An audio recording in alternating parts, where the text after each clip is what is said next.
but hey, here's the one thing tonight. This is not a GOP mob or a manufactured anger in America.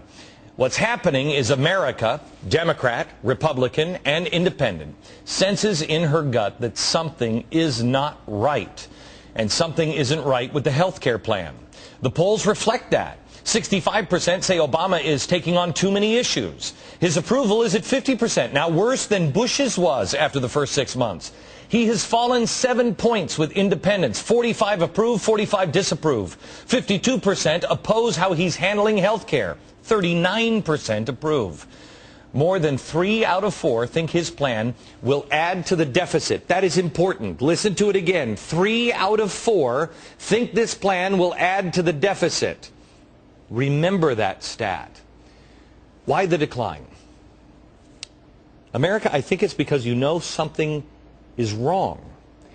When somebody tries to rush you, that's when you need to slow down. I also think you're seeing enough things now that concern you, but you don't know how to put them all together. I'm going to try to put a few things together tonight and then over the next few days, but I'm telling you, I feel like, you ever see those movies where they say, I gave a note to my attorney, and if I'm found dead, open the note. I kind of feel like you're my attorney. If I show up, in Thailand, dead from autoerotic asphyxiation, don't believe it. Since when are the politicians the ones who guide our ethics and our morals? Do you remember when we had the guy from Acorn on, I don't even remember it was, 4 or 5 months ago, and he was so arrogant, and it bothered me. I'm a thread guy. I'll see a thread sitting there, and I'll say, wait a minute, that's not right, and I'll start to pull it.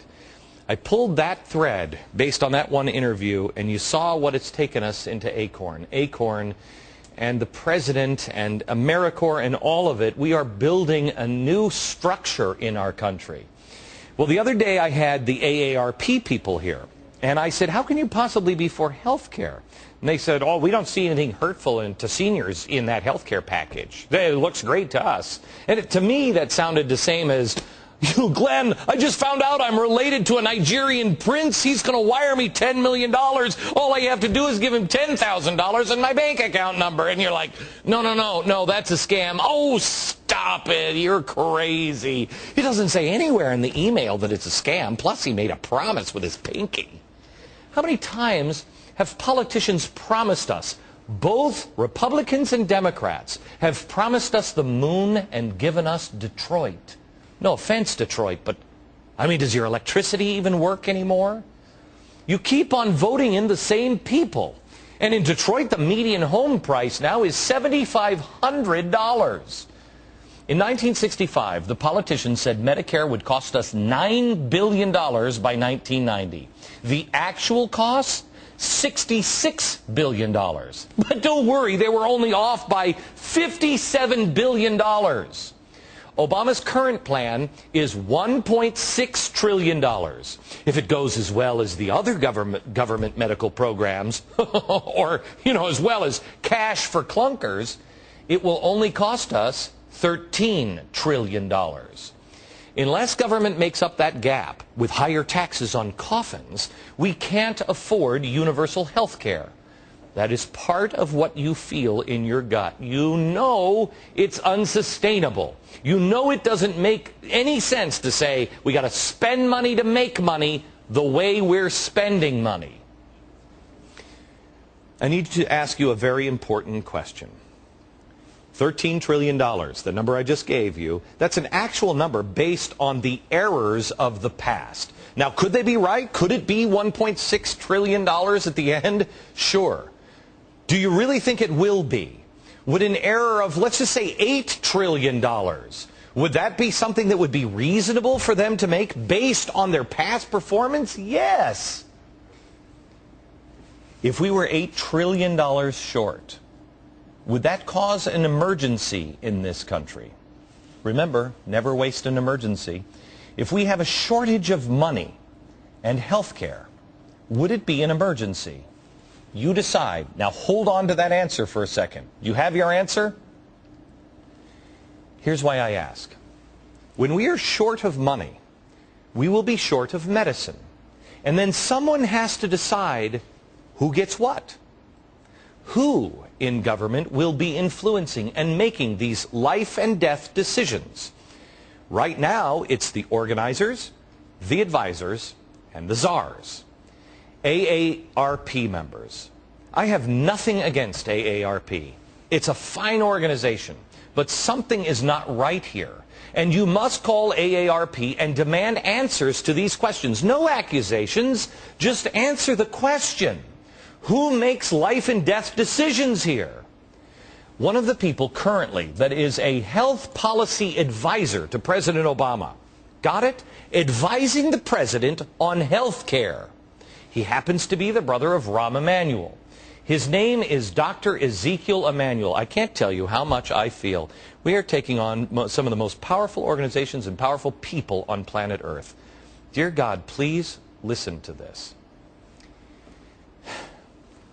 Ezekiel Emanuel. He is only one out of the 3 people that we have found that are currently at the White House who believe in this kind of thinking. Listen carefully. He just wrote this in January of this year. Quote, when implemented, the Complete Lives system produces a priority curve on which individuals aged between roughly 15 and 40 years get the most substantial chance, whereas the youngest and oldest people get chances that are attenuated. The Complete Lives system justifies preference to younger people because of priority to the worse off rather than instrumental value. But even more disturbing is this chart. Ezekiel added it into his article in January of last year. If you look at the chart, you will see the probability going up is the probability of intervention, getting some sort of medical treatment. You'll see if you're very, very young or very, very old, about 55 years old, your chances of getting care not healthy. Now, another czar in the media that they have ignored is Cass Sunstein. In the Columbia Law Review in January 2004, now this is the second guy currently advising the president. In the Law Review in 2004, he wrote, quote, I urge that the government should indeed focus on life years rather than lives. A program that saves young people produces more welfare than one that saves old people. I want you to understand this is an emergency program. I have more amazing quotes for you coming up in this few minutes, but I want to make it very, very clear. What these people are talking about is how to ration in the case of an emergency. They define that as a shortage of kidneys, hospital beds, or flu vaccine. A shortage. But what we have to remember is universal health care creates another shortage, a shortage of money. And when we are out of money, these people will begin making the rules governing your health care. Now, I don't know if President Obama believes any of this crazy stuff. But I also don't know why, if he didn't, he would appoint at least 3 people that are currently czars or advisors in the White House that do believe this stuff. Never in my life would I appoint people who believe in things like this. I mean, I wouldn't have you go get a soda for me if you believed in stuff like this. Why has no one in the media told you about these people? Why hasn't AARP brought them to your attention? Maybe that mob and manufactured anger isn't manufactured. Maybe it's just Americans across the political spectrum sensing in their gut, these people are moving too fast. What are they hiding? What is really going on? And something just isn't right.